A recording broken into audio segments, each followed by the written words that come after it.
Friends, రోటి పచ్చడి చేస్తున్నాను. దానికి కావాల్సిన పదార్థాలు చెప్తున్నా చూడండి. పచ్చిమిర్చి మంచిగా నూనెలో వేపేసుకొని 2 ఎల్లుల్లిపాయలు, కొంచెం జీలకర్ర, చింతపండు వేపేసి పక్కగా పెట్టేసుకొని తర్వాత ఇలా నీట్గా పచ్చడి చేసేసి తర్వాత ఇదిగోండి టమాటాలని ఇలా వేపేసుకొని పక్కకు పెట్టుకోవాలి. టమాటాలు వేసుకోవాలి. ఇది నలిగిన తర్వాతనేమో పుదీనా ఒక కట్ట, కొత్తిమీర ఒక కట్ట, ఇవి చేసి చక్కగా పచ్చడి రుబ్బుకున్నా కదా మీకు చూపిస్తాను. పచ్చిమిర్చిలు బాగా నలిగాయి. తర్వాత పుదీనా, కొంచెం కొత్తిమీర, ఇవి కూడా నలిగే వరకు మంచిగా నూరుకోవాలి. ఇలా చక్కగా రుబ్బుకోవాలండి. రోటి పచ్చడి చాలా బాగుంటుంది. ఇలా రుబ్బుకొని హెల్త్కి చాలా మంచిది. ఏంటంటే వారానికి ఒక్కసారి అయినా రోటి పచ్చడి తినండి.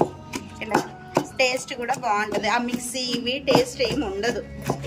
ఒక ½ అవర్ రోట్లో రుబ్బారనుకోండి భలే టేస్ట్ ఉంటుంది. పిల్లలకు కూడా బాగుంటుంది. బాగా ఇదిగోండి ఇలా మిక్స్ అయిపోయింది. బాగా దంచేసాను. ఇప్పుడు టమాటాలు వేసుకోవాలండి. టమాటాలు వేసి నీట్గా వేసుకున్నామండి. ఇదిగోండి ఇలా ఇలా ఇలా మెల్లిగా.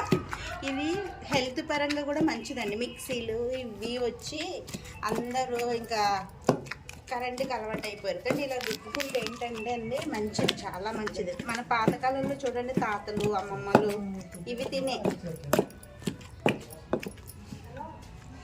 తినే హెల్దీగా ఉన్నారు. చూడండి మా చిన్నప్పుడు కట్టెల పొయ్యి మీద రోట్లో రుబ్బి పచ్చళ్ళు, కట్టెల పొయ్యి మీద వంటలు, అసలు ఆ టేస్టే వేరండి. ఆ టేస్ట్ గుర్తుకు రావాలంటే ఊరు వెళ్ళాలండి. ఊర్లోనైతేనే అవన్నీ దొరుకుతాయి. మీరు ఎంతమంది ఇలా తిన్నారో కామెంట్ చేయండి.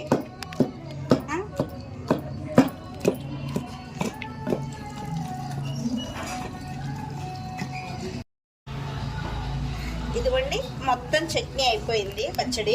తర్వాత అండి ఇది ఇలా గిన్నెలు తీసుకొని వేడి వేడి అన్నంలో కొంచెం నెయ్యి వేసుకుని తింటే భలే ఉంటుందండి. నచ్చితే లైక్ చేయండి, షేర్ చేయండి, కామెంట్ పెట్టండి.